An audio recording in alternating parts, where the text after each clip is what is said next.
been nearly 3 months since a tornado ripped through Abilene, destroying lives and property. Candidate Beto O'Rourke said he was going after people's AR-15s. We're still working to get details for you at this hour, but here's what we know so far. Police obtaining a warrant in connection to that murder investigation. Lawmakers are under intense pressure to act in the wake of several mass shootings. There was only talk about unification of these two cities. Getting a security camera is one of the best investments a family can make. There's no guarantee it will stop someone from breaking in. Water bottles or soda bottles that could easily have been recycled. Just today, a new set of gun laws takes effect here in the state of Texas. Those laws actually loosening restriction on gun ownership. Proponents argue that they will offer people the opportunity to protect themselves, while critics say these changes make people less safe. At a press conference earlier today in Odessa, Governor Greg Abbott defended the new laws and the right to bear arms, while still admitting that a problem needs to be solved. We need solutions that will.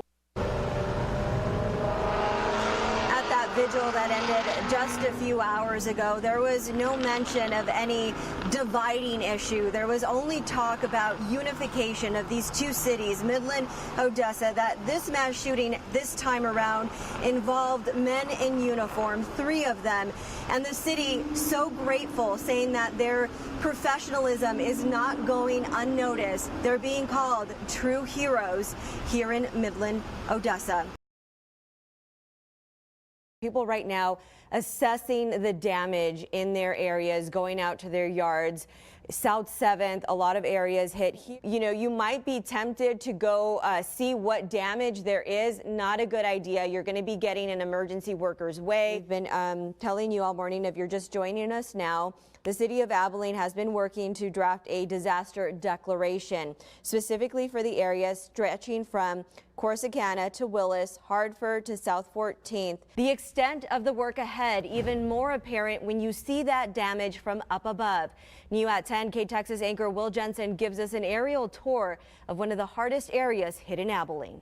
Another part of town that was hit hard by the tornadoes, South 2nd and Willis. People there tonight are trying to clean up the mess following this morning's high winds and rain. Trees fell on cars and homes. Many roofs literally were torn off of houses.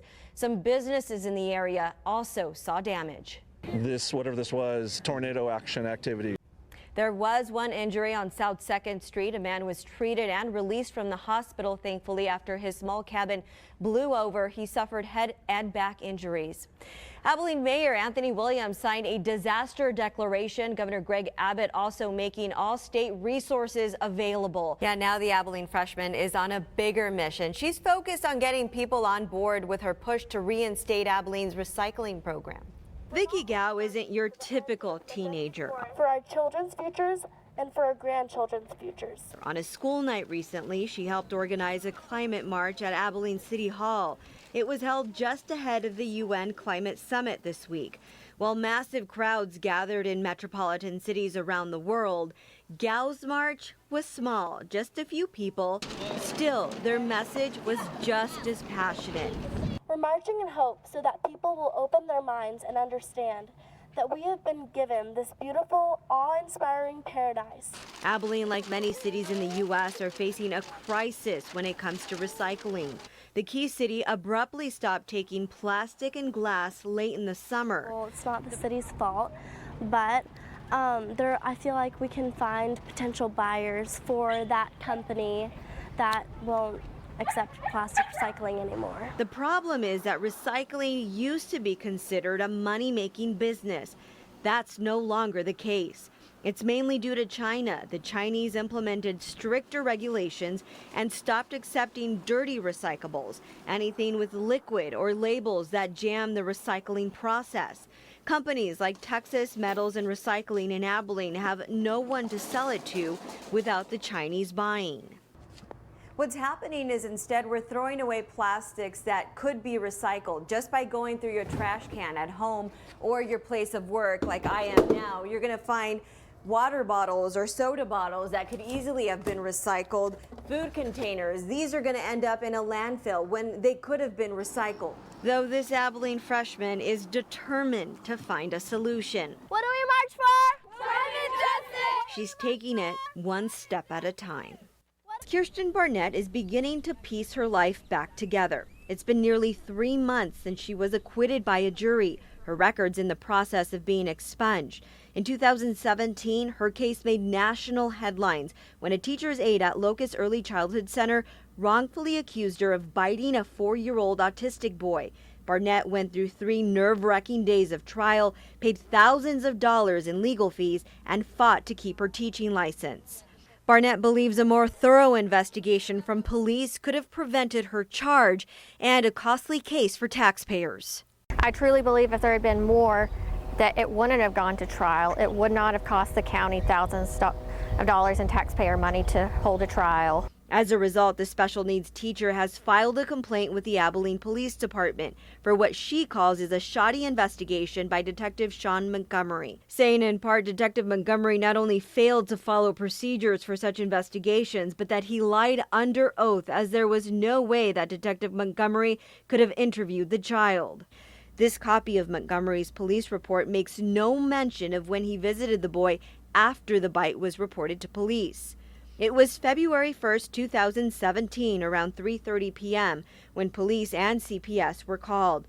Montgomery's investigation lasted through February 7th. The 15-year-old veteran with Abilene's Special Victims Unit was assigned to the case the following day after a patrol officer initially responded on the 1st. During Detective Montgomery's testimony, he's asked by a prosecutor about when he went to visit the child. You made contact that day, or was the child already gone that day? He says, it would have been on the 2nd, February 2nd. However, during cross-examination, defense attorney Jenny Henley asked him, would it surprise you that the child wasn't at school that day? And goes on to ask, did you take photographs of him? To which he responds, I did not take photographs of him. I was extremely upset, angry that just an officer would get on the stand and lie. It also seemed like he didn't care about my case because he had other more important cases. Then, when asked why there was no record of when he laid eyes on the boy, Montgomery says it just got left out. If he didn't see the boy the day after the incident was reported, it couldn't have been the following 3 days because he acknowledges on the stand he was off work on Friday and over the weekend. Then he returns on February 6th to interview Miss Barnett and took witness statements. The defense then digs further as to why he took no additional photos or collected swabs for Barnett's DNA. Instead, evidence presented were pictures taken by the witness that you can see may have had a filter applied when held up against the bathroom wall, where they were taken by the teacher's aide after the supposed bite. Ultimately, the jury found Barnett not guilty. It could have been 10 years in prison, a $10,000 fine, losing my career.